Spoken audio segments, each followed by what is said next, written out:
আবার আবার সে একই ঘটনা। এ নিয়ে 6 জন হলো। আমরা আর কত লাশ গুনবো? আমি কাল রাতে কতবার মানা করলাম, বাবা বাইরে যাস না, শুনলো না আমার কথা। এর একটা শেষ হওয়া দরকার মাতব্বর সাহেব। গ্রামটা তো মর্গ হয়ে গেল। সন্ধ্যার পর কেউ ভয়ে ঘর থেকে এক পাও বাইরে দেয় না। বাচ্চারা খেলাধুলা ভুলে গেছে। পুলিশকে খবর দেননি চাচা? তারা কি বলে? হ্যাঁ, পুলিশ তারা এসে ঘুরে ফিরে ওই বটগাছটাই দেখে যায়।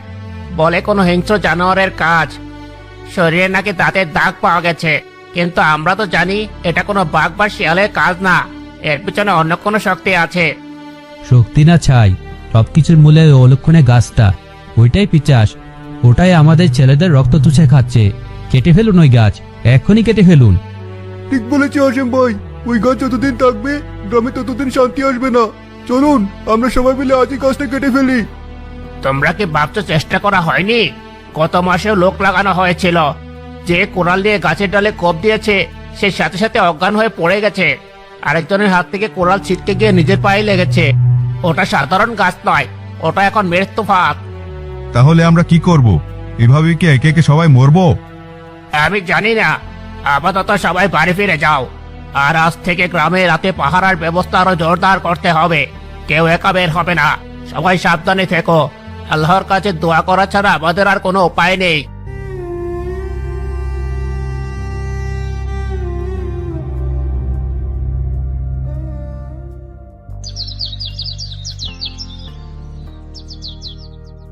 কে রে, এখনো খাওয়া শেষ হলো না নাকি রাজভোগ মুখের হচ্ছে না?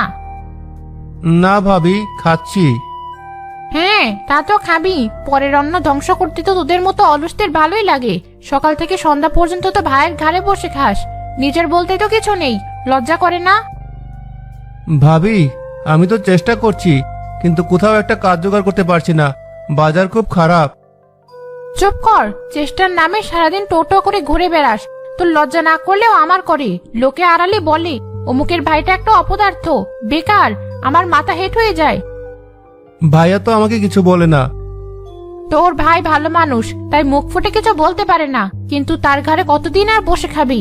তার নিজের সংসার আছে, ছেলে মেয়ে আছে। তাদের মুখের খাবার কেড়ে নিয়ে তোকে খাওয়াতে হবে? ভাবি, দয়া করে এভাবে বলো না। আমার খুব কষ্ট হচ্ছে। কষ্ট হচ্ছে? আমার কথা শুনে কষ্ট হচ্ছে? আর আমরা যে দিনের পর দিন তোর বোঝা বয়ে বেড়াচ্ছি, আমাদের কষ্ট হয় না? শোন, কান খুলে শুনে রাখ। এ বাড়িতে যদি থাকতে চাস তাহলে নিজের রোজগার দিয়ে থাকতে হবে। যেদিন নিজের কামাই করা টাকা আমার হাতে এনে দিবি সেদিনই বাড়িতে খেতে বসবি। তার আগে যেন তোকে এই বাড়ির চৌকাঠ পাড়াতে না দেখি। বেরিয়ে যা, বেরিয়ে যা আমার বাড়ি থেকে।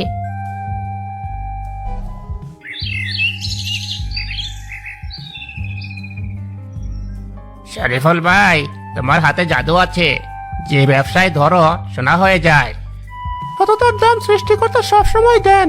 তোমার মতো সৎ মানুষ এই গ্রামে আর একটাও নেই। আরে না ভাই, এসব তোমাদের ভালোবাসা। বলো, আজ হঠাৎ দুজন একসাথে কি মনে করে? ভাই, একটা বড় সুযোগ এসেছে। শহরে কাপড়ের একটা বড় চালান এসেছে, সস্তায় পাওয়া যাচ্ছে। আমরা দুজন মিলে ব্যবসাটা ধরতে চাই। কিন্তু আমাদের হাতে যথেষ্ট টাকা নেই। যদি তুমি আমাদের কিছু টাকা ধার দিতে, কথা দিচ্ছি 1 বছরের মধ্যে লাভ সহ তোমার সব টাকা ফিরিয়ে দেব। আরে, এর জন্য এত ভনিতা করছো কেন? তোমরা তো আমার ছোট ভাইয়ের মতো। অবশ্যই আমি টাকা দেব। আমার জমানো যা আছে প্রায় সবই তোমাদেরকে দিয়ে দিব। তোমরা বড় হও, উন্নতি করো। এর চেয়ে বেশি আর কি চাই? শরীফুল দোকানের ক্যাশ বাক্স থেকে তার সারা জীবনের সঞ্চয় বের করে ওদের হাতে তুলে দেয়। জাকির আর মাজেদের চোখে তখন কৃতজ্ঞতার বদলে লোভ চিকচিক করছিল।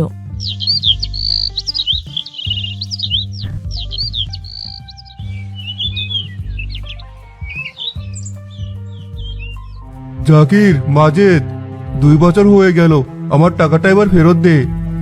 আর কিছুদিন সময় দাও না ভাই, ব্যবসা একটু মন্দ যাচ্ছে। না, আর কোনো সময় দেওয়া যাবে না। আমার বড় মেয়ের বিয়ের সম্বন্ধ এসেছে। আমার টাকার খুব দরকার। 7 দিনের মধ্যে যদি আমার পুরো টাকা ফেরত না পাই, আমি গ্রামের মাতাব্বরকে জানিয়ে হালি ডাকতে বাধ্য হব। না না ভাই, দয়া করে এমন কাজ করো না। গ্রামে আমাদের সম্মান থাকবে না। আমরা ভুল করে ফেলেছি, আমাদের মাফ করে দাও। আমরা তোমার সব টাকা ফেরত দিয়ে দিব, কসম করছি। কাল রাতে সব টাকা পেয়ে যাবে। কাল রাতে? কেন? আসলে এতগুলো টাকা তো দিনের বেলা সবার সামনে দিতে লজ্জা করছে। তুমি কাল রাতে বট গাছের নিচে এসো, আমরা ওখানেই টাকাটা তোমাকে দিয়ে দেব। ঠিক আছে, আমি তোমাদের জন্য অপেক্ষা করব।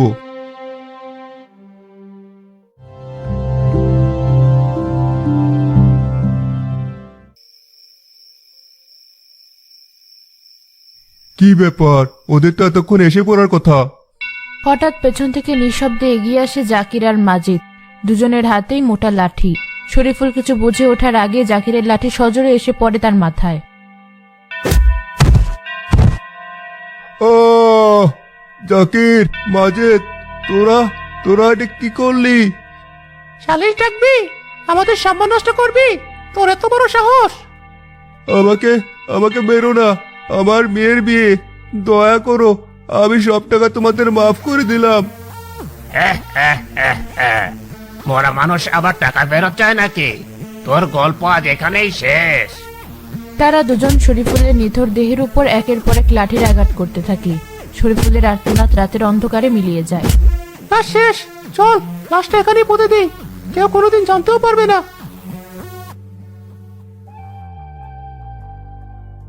আমার দেহটা এখন এই মাটির নিচেই পৌঁছছে। ওরা আমার টাকাও নিল, আমার প্রাণটাও নিল, তারপর গ্রাম ছেড়ে পালিয়ে গেল। অবগাতে মৃত্যুর কারণে আমার আত্মা মুক্তি পায়নি, এই গাছে অভিশপ্ত হয়ে আটকে আছে। আমার ভেতরের রাগ, ক্ষোভ আর প্রতিশোধের আগুন আমাকে রক্তপিপাসু বানিয়ে দিয়েছে। এটা প্রতিশোধ না শরীফুল ভাই, এটা আরো বড় অন্যায়। আপনার আসল প্রতিশোধ হওয়া উচিত জাকির আর মাজিদের বিরুদ্ধে। আপনার বিচার দরকার। নিরীহ মানুষের রক্তে নিজের হাত রাঙিয়ে আপনি তো সেই খুনিদের চেয়ে আলাদা কিছু হতে পারছেন না। সজলের কথাগুলো শরীফুলের আত্মাকে নাড়িয়ে দিল। অনেকক্ষণ সে চুপ করে রইল। গাছের কাঁপুনিও থেমে গেল। বিচার? হ্যাঁ, আমার বিচার দরকার। ওরা যেখানেই থাকুক, আমার অতৃপ্ত আত্মা ওদের খুঁজে বের করবেই। আমার রক্তের দাগ ওদের জীবন থেকে কোনোদিনও মুছবে না।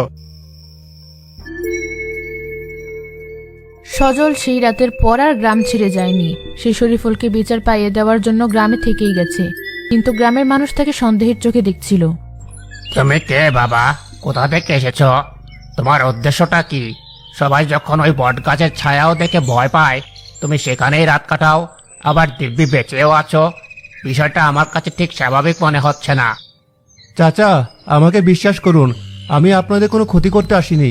আমি শুধু আপনাদের গ্রামের এই অভিশাপ দূর করতে সাহায্য করতে চাই। সাহায্য করবে নাকি তুমি ওই পিচাসটার কোনো সঙ্গী? ঠিক সেই মুহূর্তে ভেতর থেকে বশির সাহেবের মেয়ে আমেনা বেরিয়ে আসে। আমেনা গ্রামের একমাত্র মেয়ে যে শহরে গিয়ে পড়াশোনা করেছে। বাবা, আমার মনে হয় ওর কথাটা আমাদের একবার মন দিয়ে শোনা উচিত। আমরা তো এতদিন শুধু ভয় পেয়েছি আর একে অপরকে সন্দেহ করেছি, কোনো সমাধান তো বের করতে পারিনি। ও যদি সত্যি কোনো পথ দেখাতে পারে। আমি সবটা খুলে বলতে চাই, কিন্তু তার আগে আমার কয়েকটা প্রশ্নের উত্তর দিতে হবে। আপনারা কি শরীফুল নামে কাউকে চিনতেন, যিনি 3 বছর আগে গ্রাম থেকে হারিয়ে গিয়েছিলেন? সজলের প্রশ্ন শুনে গ্রামের মানুষেরা একে অপরের দিকে তাকাতে থাকে। শরীফুল? হ্যাঁ, চিনতাম তো। খুব ভালো ছেলে ছিল, সৎ আর পরোপকারী। একদিন শুনলাম ব্যবসার অনেক দেনা হয়ে যাওয়া সে গ্রাম ছেড়ে পালিয়েছে। না, আমি শুনেছিলাম তার 2 বন্ধু জাকির আর মাজিদের সাথে সে শহরে গেছে বড় ব্যবসা করতে। কিন্তু শরীফুল চাচার পরিবার তো বলতো তাকে খুঁজে পাওয়া যাচ্ছে না। তারা তো থানায় নিখোঁজ ডায়েরিও করেছিল, কিন্তু কোনো লাভ হয়নি। শরীফুল ভাই পালিয়েও যাননি, আবার কারোর সাথে ব্যবসা করতেও যাননি। তাকে খুন করা হয়েছে। খুন? কি বলছো তুমি এসব? কে খুন করেছে? এর কোনো প্রমাণ আছে তোমার কাছে?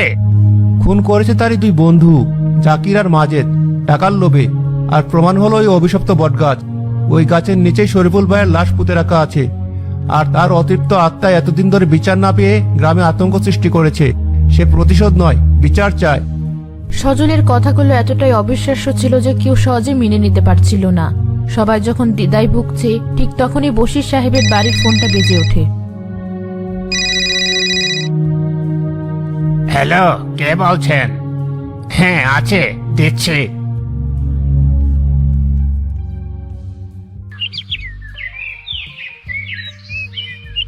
তোমার ফোন শহর থেকে এসেছে। আপনি কি সজল ভাই? দোহাই লাগে, আমাদেরকে বাঁচান। শরীফুলের আত্মা আমাদের মেরে ফেলবে। সে দিনরাত আমাদের তাড়া করে বেরোচ্ছে। আমরা ঘুমাতে পারি না, খেতে পারি না, আমরা পাগল হয়ে যাচ্ছি। তোমরা কারা?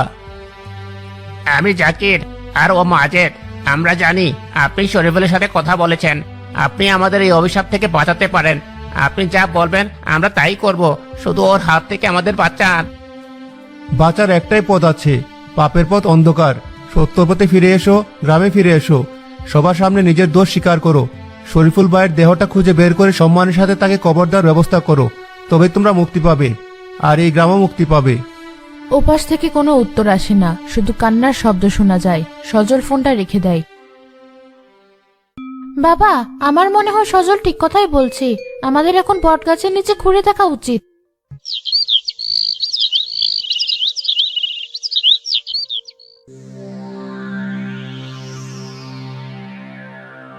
জাকির, মাজেদ, তোমাদের বিরুদ্ধে শরীফুলকে খুন করার অভিযোগ উঠেছে। সজল যা বলছে তা কি সত্যি? না হুজুর, এইসব টাহা মিথ্যা কথা। আমরা ওকে কেন খুন করব? ও তো আমাদের বন্ধু ছিল। ও আমাদের সাথে শহরে গিয়েছিল ঠিকই, কিন্তু তারপর কোথায় গেছে আমরা তার কোনো খবর জানি না। মিথ্যে কথা বলছো। তোমরা যদি নির্দোষ হও তাহলে শরীফুলের আত্মা তোমাদেরকে তাড়া করে বেড়াচ্ছে কেন? কেন তোমরা ভয়ে গ্রাম ছেড়ে পালিয়েছিলে, আর এখন আবার ফিরে আসতে বাধ্য হয়েছো? এখনো সময় আছে, সত্যিটা বলে ফেলো। পাপ স্বীকার করলে শাস্তি হয়তো কিছুটা কম হতে পারে, কিন্তু মিথ্যা বললে সৃষ্টিকর্তার বিচার থেকে তোমরা বাঁচতে পারবে না। জাকির আর মাজেদ তবুও চুপ করে থাকে। ঠিক সেই মুহূর্তে আকাশ কালো মেঘে ঢেকে যায়। প্রচন্ড বেগে বাতাস বইতে শুরু করে। বটগাছটা ভয়ঙ্করভাবে দুলতে থাকে। এক অশরীরী কণ্ঠ শুধু জাকির আর মাজেদের কানেই বেজে ওঠে। স্বীকার কর, আমার সাথে করা বেইমানির কথা সবাইকে বল। আবার নামের উপর লাগানো কলঙ্ক মুছে দে, না হলে আজই তোদের শেষ দিন। আর না, আমি আর সহ্য করতে পারছি না। হ্যাঁ, আমরাই শরীফুলকে খুন করেছি। টাকার লোভে আমরা আমাদের বন্ধুকে মেরে ফেলেছি। ওই বটগাছের নিচে ওকে আমরা পুঁতে রেখেছি। আমরা পাপী, আমাদের ক্ষমা করে দিন, আমাদের বাঁচান। গ্রামের মানুষের চোখে মুখে ঘৃণার ক্ষোভ ফুটে ওঠে।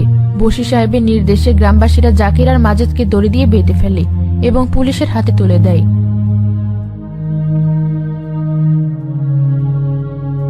সাথে শফিকুলের আত্মাও মুক্তি পায় আর হাওয়ায় মিলিয়ে যায়।